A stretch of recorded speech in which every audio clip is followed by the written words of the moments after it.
Hello friends, இந்த வீடியோவில் என்ன பார்க்க போனால் சன் டிவியில் வந்து பார்த்தீங்கன்னா பாண்டவர் இல்லம். அதுக்கு முன்னாலே நிறைய சீரியலில் நடித்து புகழ் பெற்றவர் தான் அந்த அப்சர். பாண்டவர் அதுக்கப்புறம் வந்து பார்த்தீங்கன்னா அந்த சீரியலுக்கு அப்புறம் அவர் வந்து எந்த சீரியலுமே அவர் நடிக்காமல் வந்து இருந்தார். இப்போ வந்து பார்த்திங்கன்னா சன் டிவியில் வினோதினி அப்படிங்கிற ஒரு சீரியல் வந்து போய்கிட்டு இருக்கு. அந்த சீரியல் வந்து பார்த்தீங்கன்னா அப்பா இல்லாமல் வந்து பார்த்திங்கன்னா தன்னுடைய பொண்ணையும் பையனையும் வந்து வளர்த்துக்கிட்டு இருக்க ஒரு பெண்ணோட கதையை தான் சொல்லலாம். 1 மணிக்கு வந்து ஒளிபரப்பு. அந்த சீரியலில் வந்து பார்த்திங்கன்னா இவர் வந்து நடிக்க போகிறாரு.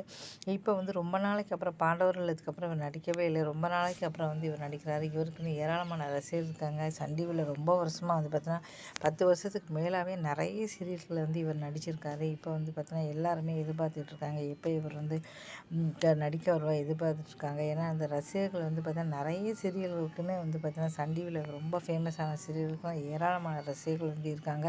அதுவும் பாண்டவர் இல்லம் சீரியலுக்குன்னு ஏகப்பட்ட ரசிகர்கள் இருக்காங்க. இப்போ எல்லா ரசிகருமே வந்து வெயிட் பண்ணிக்கிட்டு இருக்காங்க. அப்சர் வந்து இப்போ வந்து சின்ன வயசு இதில் நடிக்க போகிறாரா, பெரிதில் நடிக்க போகிறாரா தெரியல. ஆனால் வினோதினி அப்படிங்கிற சீரியலில் வந்து அவர் நடிக்க போகிறாரு. இப்போ அதுக்காக எல்லாருமே வெயிட் பண்ணிக்கிட்டு இருக்காங்க, பார்க்கலாம்.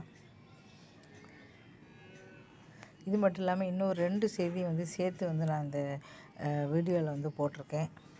இது மட்டும் இல்லாமல் நிறைய வந்து உங்களுக்கு வந்து சீரியல் ரிவ்யூ, சினிமா ரிவ்யூ அது மட்டும்தான் இந்த சேனலில் வந்து போட்டுட்ருக்கேன். தொடர்ந்து வந்து பாருங்கள்.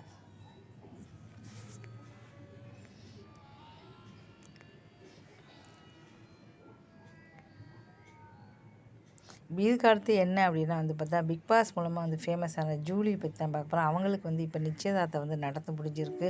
இப்போ இவங்களுக்கு நிச்சயதார்த்தம் இவங்க வந்து பார்த்தீங்கன்னா இப்போ பெரிய வந்து பார்த்தீங்கன்னா இவங்க நல்லா ஃபேமஸ் ஆனாங்க. பிக் பாஸை கலந்ததுக்கப்புறம் நல்ல ஒரு ஃபேமஸ் ஆனாங்க. ஆனால் நான் 2, 3 சீரியலில் வந்து தலை காட்டினாங்க.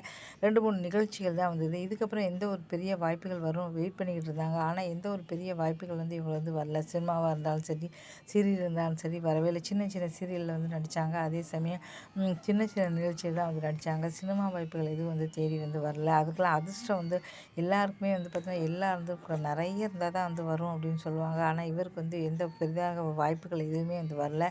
அதனால் வந்து பார்த்தா சினிமாலையும் வரல. இவ்வளோ நாள் வெயிட் பண்ணிக்கிட்டு இருந்தாங்க. சரி திருமணம் பண்ணலாம் அப்படின்னு சொல்லிட்டு இப்போ வந்து பார்த்தீங்கன்னா இவங்களுக்கு நிச்சயதார்த்தம் வந்து முடிஞ்சிருக்கு.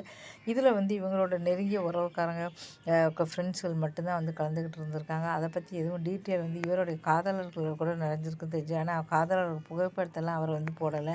இந்த மாதிரி ஃபோட்டோ மட்டும்தான் போட்டிருக்காங்க. அது ஒரு பாட்டை வந்து போட்டிருக்காங்க பின்னணியில். அது யார் இவர் யாரை தெரியலை. நிச்சயதார்த்தம் நடந்ததை பற்றி தெரியல. ஆனால் நிச்சயதார்த்தம் நடத்த முடிஞ்ச ரசிகர்கள் எல்லாருமே வாழ்த்துக்கள் வந்து சொல்லியிருக்காங்க. இந்த வீடியோ பிடிச்சா மறக்காம சேனலை சப்ஸ்கிரைப் பண்ணுங்கள்.